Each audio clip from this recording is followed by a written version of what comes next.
सबसे पहले board exam में इन दो बिंदुओं से, जिनका नाम क्या है, वैद्युत आवेश और वैद्युत धारा, इन दो बिंदुओं से किस प्रकार से प्रश्न पूछा जाता है बोर्ड एग्जाम में, सबसे पहले हम वो समझते हैं। देखिए, आपसे अक्सर पूछा जा सकता है कि वैद्युत आवेश कितने प्रकार के होते हैं, या फिर एक वैद्युत आवेश का मात्रक क्या होता है, वैद्युत आवेश को हम किससे प्रदर्शित करते हैं, कूलाम को किससे प्रदर्शित किया जाता है, या फिर पूछ लेगा एक कूलाम आवेश में कितने इलेक्ट्रॉन होते हैं, या फिर एक इलेक्ट्रॉन पे कितना आवेश होता है, एक प्रोटॉन पे कितना आवेश होता है। इस तरह के प्रश्न आपसे अक्सर पूछे जा सकते हैं बोर्ड एग्जामिनेशन में।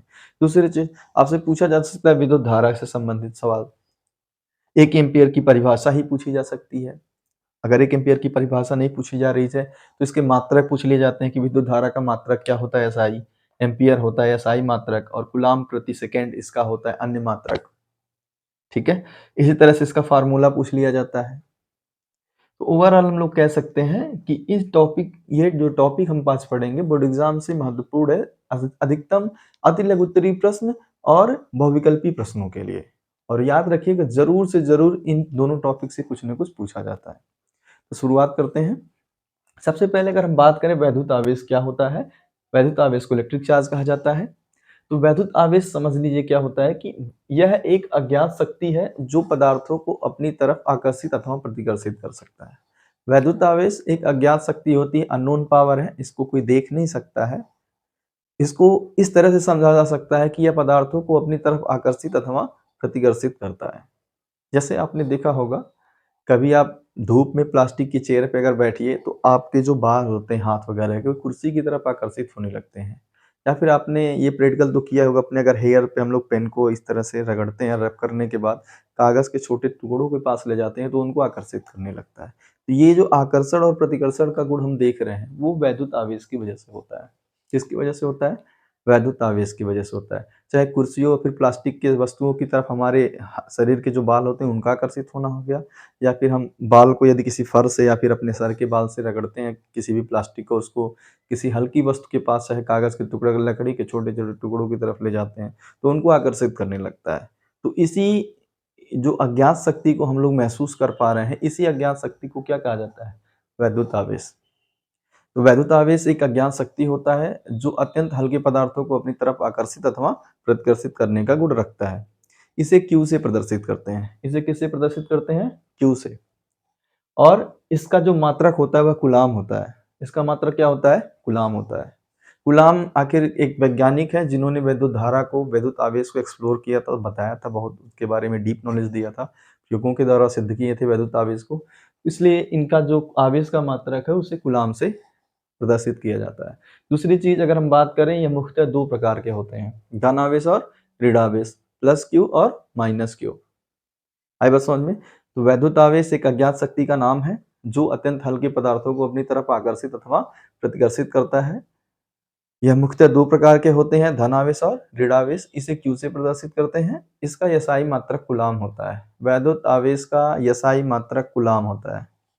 ठीक है। अगर हम कुछ और भी महत्वपूर्ण बिंदुओं पर अध्ययन करें, तो अगर कोई भी मान लीजिए पृष्ठ है, कोई भी अगर इस तरह से पृष्ठ है और उस पे बहुत सारे छोटे छोटे इलेक्ट्रॉन हैं, तो अगर आपसे पूछ लिया जाए कि इस पृष्ठ पर का आवेश कितना होगा या फिर पृष्ठ पर उपस्थित कुल आवेश कितने होंगे, तो मान लीजिए इस पृष्ठ पर उपस्थित आवेशों की संख्या कुल कितनी हो? n हो। कुल उपस्थित संख्या कितनी हो? n हो। तो वहां पर पृष्ठ पर उपस्थित आवेश का जो परिमाण होगा, कुल जो आवेश होगा, Q बराबर NE के बराबर होगा। यानी कि जो आवेश Q होगा, आवेश Q होगा वो n इलेक्ट्रॉनों की संख्या में यदि हम गुणा कर दे कुल इलेक्ट्रॉनों की संख्या के, इलेक्ट्रॉन पर जो उपस्थित आवेश होता है, तो फिर हमारा परिमाण निकल कर आ जाता है। यानी Q बराबर NE, जहाँ n इलेक्ट्रॉनों की संख्या है, E एक इलेक्ट्रॉन पर आवेश है। क्योंकि जो आवेश होता है इलेक्ट्रॉन की वजह से उत्पन्न होता है किसी भी पृष्ठ पर, इसीलिए यहाँ पर Q बराबर क्या है? NE है। दूसरी बात करेंगे कि एक इलेक्ट्रॉन पर कितना आवेश होता है, अगर आपसे कोई पूछे, अक्सर बोर्ड एग्जाम में पूछा जाता है कि एक इलेक्ट्रॉन पे कितना आवेश होता है, तो याद रखिएगा एक इलेक्ट्रॉन पर ऋण 1.6 गुणे 10 के घाते ऋण 19 कूलाम आवेश होता है। इसी तरह से यदि हम प्रोटॉन की बात करें, एक प्रोटॉन पर कितना आवेश होता है, एक प्रोटॉन पर धन 1.6 गुणे ऋण 19 कूलाम आवेश होता है। आई बात समझ में? याद रखिएगा, ये दोनों बिंदु बोर्ड एग्जाम में बहुविकल्पी प्रश्नों में पूछे जाते हैं।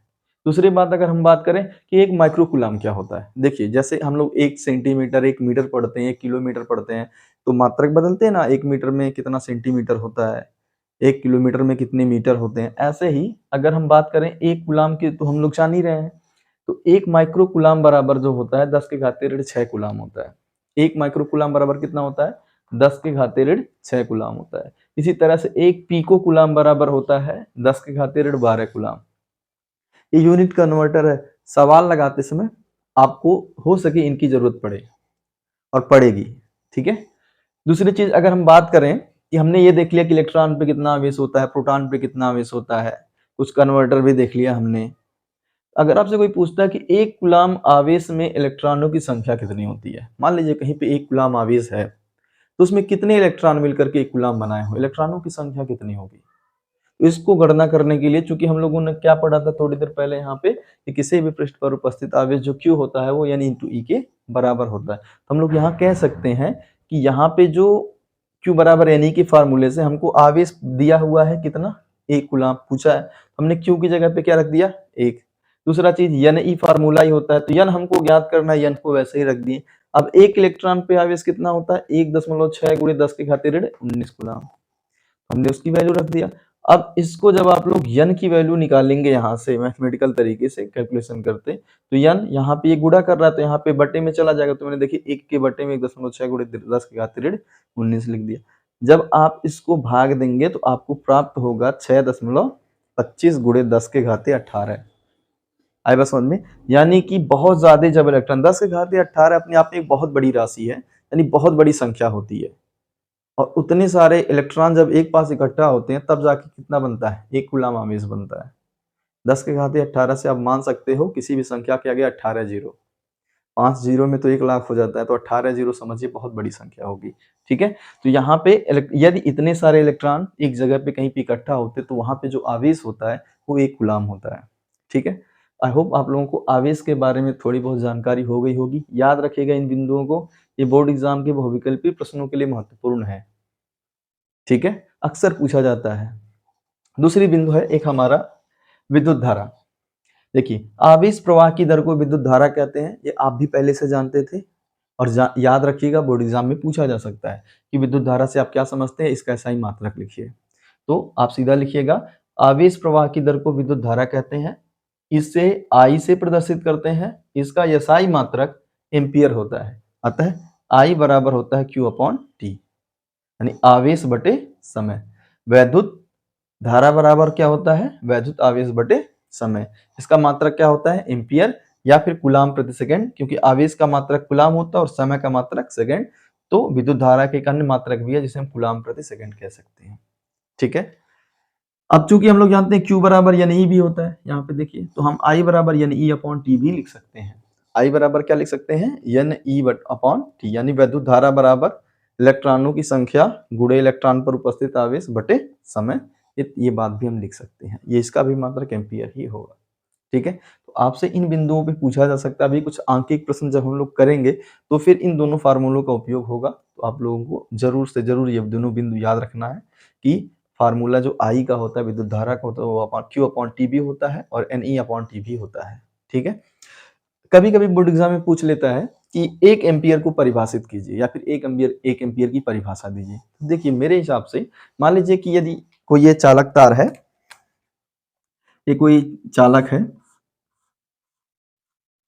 और इस पे एक बिंदु A है, दूसरा बिंदु क्या है, B है, और यहाँ पे हम लोग बैटरी से इसके धन सिरे को इसके ऋण सिरे को जोड़ दे, तो जाहिर सी बात है इसके इलेक्ट्रॉन जो होंगे वो गति करना शुरू कर देंगे। तो यहाँ पे वैद्युत यानी 1 एम्पियर को परिभाषित करने के लिए हमने क्या लिखा है, यदि किसी चालक से 1 सेकंड में 1 कूलाम आवेश प्रवाहित हो तो चालक में प्रवाहित धारा 1 एम्पियर होगी। मतलब अगर हम लोग 1 सेकंड में यहाँ से 1 कूलाम आवेश प्रवाहित करें, यहाँ से 1 कूलाम आवेश हम लोग प्रवाहित करें, और यह 1 कूलाम आवेश यहाँ से यहाँ तक जाने में 1 सेकंड का समय ले, कितना सेकंड का समय ले, 1 सेकंड का समय ले, तो फिर हम कह सकते हैं कि इस चालक में प्रवाहित धारा 1 एम्पियर है। मतलब यहाँ से 1 कूलाम प्रवाहित होना शुरू हुआ और इस बिंदु तक आने में 1 सेकंड लगा, तो यहाँ से यहाँ तक जो प्रवाहित विद्युत धारा होगी वह 1 एम्पीयर होगी। कितनी होगी? 1 एम्पीयर होगी। तो याद रखिएगा, किसी भी चालक के एक सिरे से दूसरे सिरे तक यदि 1 कूलाम आवेश को प्रवाहित करने में 1 सेकंड का समय लगता है, तो इस चालक में प्रवाहित धारा 1 एम्पीयर होगी। फिर से सुन लीजिए, यदि किसी चालक के एक सिरे से दूसरे सिरे तक 1 कूलाम आवेश को प्रवाहित करने में 1 सेकंड का समय लगता है, तो फिर चालक में प्रवाहित धारा 1 एम्पीयर होती है। उसी को मैंने शॉर्ट में लिखा है, यदि किसी चालक से 1 सेकंड में 1 कूलाम आवेश प्रवाहित हो, तो चालक में प्रवाहित धारा 1 एम्पीयर होगी। याद रखिएगा, बोर्ड एग्जाम में अक्सर पूछा जाता है, 1 एम्पीयर को परिभाषित कीजिए। ठीक है? आप ऐसे भी कह सकते हैं, यदि किसी वैद्युत परिपथ में प्रवाहित आवेश और समय का अनुपात एकांक हो, का अनुपात क्या हो? 1 हो, तो परिपथ में प्रवाहित धारा 1 एम्पीयर होती है। फिर से सुन लीजिए, यदि किसी वैद्युत परिपथ में आवेश और समय का अनुपात एकांक हो या फिर एकांक समय में 1 कूलाम आवेश प्रवाहित हो, तो परिपथ में प्रवाहित धारा 1 एम्पीयर होगी। यदि किसी वैद्युत परिपथ में 1 सेकंड में 1 कूलाम आवेश प्रवाहित होते हैं, तो उसे हम क्या कहते हैं? 1 एम्पीयर का नाम दिया जाता है। तो आई होप आपको याद रहे ये सारे बिंदु। ये बोर्ड एग्जाम के पर्पज से इम्पोर्टेंट है। न्यूमेरिकल्स भी कभी-कभी पूछे जाते हैं इन टॉपिक्स पे, या फिर इनकी मदद से हम अन्य न्यूमेरिकल्स को करते हैं, तो याद रखिएगा। बट ये बिंदु महत्वपूर्ण है बहुविकल्पी प्रश्न हुए तो। आई होप आप लोग इस चीज़ों को ध्यान से पढ़ेंगे। अगली वीडियोज़ में हम लोग पढ़ेंगे प्रतिरोध क्या होता है, प्रतिरोधकता क्या होती है, प्रतिरोध और प्रतिरोधकता किन-किन बातों पर निर्भर करती हैं, इन सभी बिंदु